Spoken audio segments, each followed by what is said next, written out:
నమస్తే, welcome to KK news. నేను శ్రీదేవి. తమిళనాడు అగ్ర హీరోలలో ఒకరైన దళపతి విజయ్ కొత్త రాజకీయ పార్టీ ప్రారంభించిన సంగతి తెలిసిందే. ఇటీవలే ఆయన తన పార్టీ పతాకాన్ని ఆవిష్కరించారు. ఇప్పుడు ఆయన పార్టీకి అధికారికంగా కేంద్ర ఎన్నికల సంఘం గుర్తింపు లభించింది. తమిళనాట విశేష ప్రేక్షక అభిమానం, అసంఖ్య అభిమానుల బలం ఉన్న దళపతి విజయ్ తమిళగ వెట్రి కజకం పార్టీని ఏర్పాటు చేసిన సంగతి తెలిసిందే.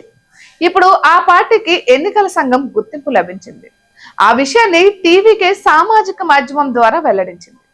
ఇక ఎన్నికల సంఘం అధికారిక గుర్తింపు కోసం ఫిబ్రవరి 2న దరఖాస్తు చేసుకున్నట్లు టీవీకే పేర్కొంది. ఈ దరఖాస్తును పరిశీలించి కేంద్ర ఎన్నికల సంఘం పార్టీకి అధికారికంగా గుర్తింపు ఇచ్చిందని పేర్కొన్న టీవీకే ఇక నుంచి పార్టీ రాజకీయ కార్యకలాపాలను విస్తృతం చేయనున్నట్లు తెలిపింది.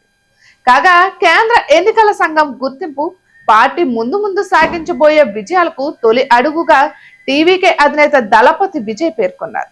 తన పార్టీని కులరహిత, అవినీతి రహిత సమాజం కోసం పోరాడుతుందని ప్రకటించిన సంగతి తెలిసిందే. ఇక ఇటీవలే దళపతి విజయ్ తన పార్టీ జెండాను, చిహ్నాన్ని ఆవిష్కరించారు.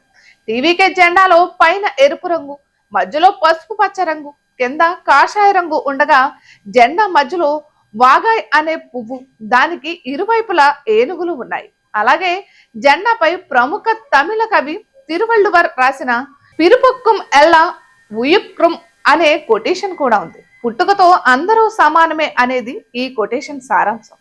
ఆ కొటేషన్ తో తన పార్టీ కులరహిత సమాజం కోసం పోరాడుతుందన్న సందేహాన్ని బలంగా చాటారు విజయ్. ఇక తన రాజకీయ పార్టీ 2026 అసెంబ్లీ ఎన్నికలలో విజయమే లక్ష్యంగా పనిచేస్తుందని విజయ్ పేర్కొన్నారు. అప్పటి వరకు రాజకీయ కార్యకలాపాలలో విస్తృతంగా, విధివిగా పాల్గొనడం ద్వారా పార్టీని విస్తరించాలన్నది విజయ్ వ్యూహంగా కనిపిస్తుంది. ఇటువంటి మరెన్నో వీడియోస్ కోసం కేకే న్యూస్ తెలుగు ఛానల్ ని సబ్స్క్రైబ్ చేసుకోండి.